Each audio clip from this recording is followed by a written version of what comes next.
शिक्षाविद हमारे साथ और है, सीधी उनसे बात करना चाहेंगे। सर सबसे पहले तो अपना नाम बताएं। जी, शिवनारायण कुमावत। शिवनारायण जी, अपने इस समय जोटवाड़ा विधानसभा क्षेत्र में मौजूद है, आप भी यहाँ के वोटर हैं जी। तो क्या सरकार इस पर रिपीट हो पाएगी? जो आज से पहले ये हुआ है कि सरकारें रिपीट नहीं होती थी, तो क्या इस बार 2023 के लास्ट नवंबर में चुनाव होने वाले सरकार रिपीट हो पाएगी? नहीं क्या लगता है, आपके व्यक्तिगत राय क्या है?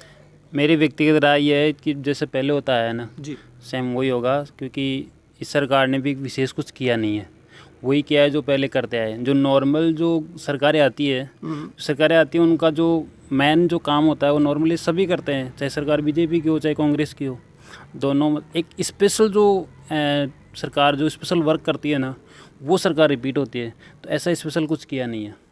नहीं तो बात करें अपने जोटवाड़ा विधानसभा क्षेत्र की, जो 5 साल का कार्यकाल देखें यहाँ के जो विधायक हैं उनका, तो उस पर आप क्या कहना चाहोगे? आपकी व्यक्तिगत उनके कार्यकाल में और उनके किए गए जो विकास कार्य उनके बारे में आपकी व्यक्तिगत राय क्या है?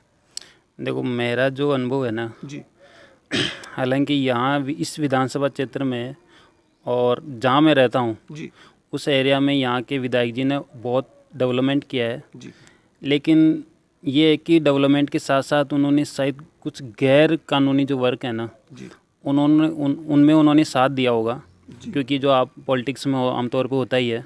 तो इस वजह से उनके वोटर्स काफ़ी टूट रहे हैं। जी, तो इस वजह से मुझे नहीं लगता रिपीट होगी। जी, जी।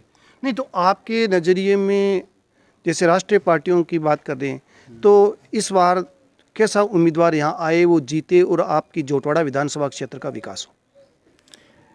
देखो, राष्ट्रीय पार्टियों की बात ऐसी है जी, कि यहाँ पे बड़ी पार्टियों में दो ही चल रही, भी बीजेपी कांग्रेस। जी, जी, तो काम दोनों का है। ये मेरा पर्सनल ये मानना है कि सरकार चाहे कोई भी आए, जी, जिनका जो नैतिक कार्य है ना, वो तो जिनको करना है वो तो करेंगे ही करेंगे। स्पेशल जो होता है कि भाई चलो ऐसा आज तक किसी ने नहीं किया, या जो जैसे रोड सड़कें टूट गई है, तो चाहे वो कोई बीजेपी पार्टी हो चाहे कांग्रेस हो, सड़क टूट गई तो उनको बनानी पड़ेगी, कोई से भी हो। तो स्पेशली ऐसा कुछ है नहीं, कोई से भी आए वो तो नॉर्मल काम तो करती है। नहीं, आज का जो आपका जोटवाड़ा विधानसभा क्षेत्र किन समस्याओं से जूझ रहा है? जोटवाड़ा विधानसभा क्षेत्र तो वही जो सारे राज्य में जो समस्या है, बिजली की सबसे बड़ी समस्या है। पहले बहुत मतलब तो बिल्कुल आती नहीं है, बहुत ज़्यादा कटती है। पानी की समस्या एक हालांकि काफ़ी हद तक कम हुई है, जी, और रोड की भी एक समस्या है। ये सारी समस्याएं है अभी फ़िलहाल। और ये जैसे निजी शिक्षण संस्थानों की बात करें या फिर स्कूल्स की बात करें, तो इनमें काफ़ी सुधार नहीं है अभी फ़िलहाल। जी, और सरकारी स्कूलों में तो उतना है ही नहीं। जी, और जैसे चिकित्सा की बात करें तो उसमें भी अभी पिछड़ा हुआ है। जी, जी। तो ये सारी समस्याएं हैं। नहीं, गहलोत जी इस समय एक अभियान सा शुरू कर रखा है, जो मांग रहा है उसको भी जो दे रहे हैं। लोभ लुभानी योजनाएं शुरू कर रखी है, वो दे रहे हैं। जैसे मोबाइल दे रहे हैं, राशन किट दे रहे हैं, 100 यूनिट बिजली दे रहे हैं, फ्री घरेलू कनेक्शन जो ले रखे हैं उनको, किसानों को 2000 यूनिट फ्री में दे रहे हैं। इस पर आपका क्या विचार है? इसमें तो देखो, मैं आपको एक चीज़ बताऊं, अगर ये चीज़ें आज के 10 साल, नहीं, इसमें गहलोत जी को चुनाव में फ़ायदा होने वाला है क्या? मुझे नहीं लगता इससे गहलोत जी को फ़ायदा नहीं, बल्कि मेरी नज़र में नुकसान होगा। क्योंकि अब जो पब्लिक है ना, जनता जो है पढ़ी लिखी हो गई, समझदार हो गई, जानती है कि ये जो बांट रहे हैं, फ्री में जो चीज़ें बांटी जा रही है वो कहाँ से बांट रहे हैं। जी, जो राजस्व जो खजाना है वो तो खाली हो रहा है, तो ये सारा बार वापस जनता पे आने वाला है। इसलिए आज की जो जनता है वो फ्री चीज़ें बांटने वाली सरकारों को वोट नहीं देगी, जी, किसी भी कीमत पे नहीं देगी। जो चीज़ें फ्री मिलनी चाहिए वो आज है नहीं। एजुकेशन फ्री मिलनी चाहिए, शिक्षा फ्री मिलनी चाहिए, उसमें तो आज बहुत पैसा खर्च हो रहा है। चिकित्सा फ्री मिलनी चाहिए, उसमें बहुत पैसा खर्च हो रहा है। चिकित्सा का में तो फिर भी चलो उन्होंने फ्री किया, एक अच्छा है। बाकी चिकित्सा और शिक्षा के अलावा कुछ भी फ्री करता है ना, तो ये मतलब कि उनको घाटा ही होगा इस चीज़ का। वोट बैंक भी कम होगा उनका, और पब्लिक समझदार है तो वो खुद देख लेगी इस चीज़ को। सर एक बात और करें कि सरकार शिक्षा के क्षेत्र की बात करें, आप ये एक शिक्षाविद हैं, कि जो सरकारी विद्यालय हैं उनमें बच्चे जो मेरिट में आते हैं, अच्छे नंबर लेके आते हैं, तो सरकार की तरफ से उन्हें बहुत कुछ सुविधाएं दी जाती है। उन बच्चों का मनोबल बढ़ाने के लिए स्कूटरी योजना ले लें, जो भी है वो दी जाती है। परंतु वही सेम ही बोर्ड सेम ही वो उसी बोर्ड से बच्चे पास होने वाले, उन्हीं बच्चों की सेम ही जो निजी स्कूल वाले बच्चों की कॉपी वही टीचर करते हैं, सरकारी स्कूल वालों के बच्चे वही कॉपी चेक करते हैं, सेम ही दोनों का बोर्ड है।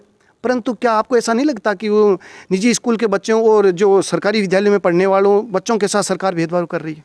बिल्कुल, आपने ये 100% सही बात कही है जी। क्योंकि देखो मेरा ये मानना है कि निजी जो विद्यालय हैं और जो सरकारी विद्यालय हैं उनमें सिर्फ मेरा इतना मानना है कि इतना है कि जो निजी विद्यालय में पढ़ाने वाले शिक्षक है उनका वेतन वो उनके पेरेंट्स के थ्रू होता है, स्कूल के थ्रू होता है, और सरकारी स्कूलों में जो पढ़ाने वाले हैं उनका वेतन सरकार की तरफ से होता है। बाकी मुझे नहीं लगता कि प्राइवेट और सरकारी स्कूल में कोई अंतर होगा क्योंकि वही सेम सिलेबस है, सेम सारी चीज़ें पढ़ाई जाती है, सेम बोर्ड एग्ज़ाम लगता है, सारा सब कुछ सेम है।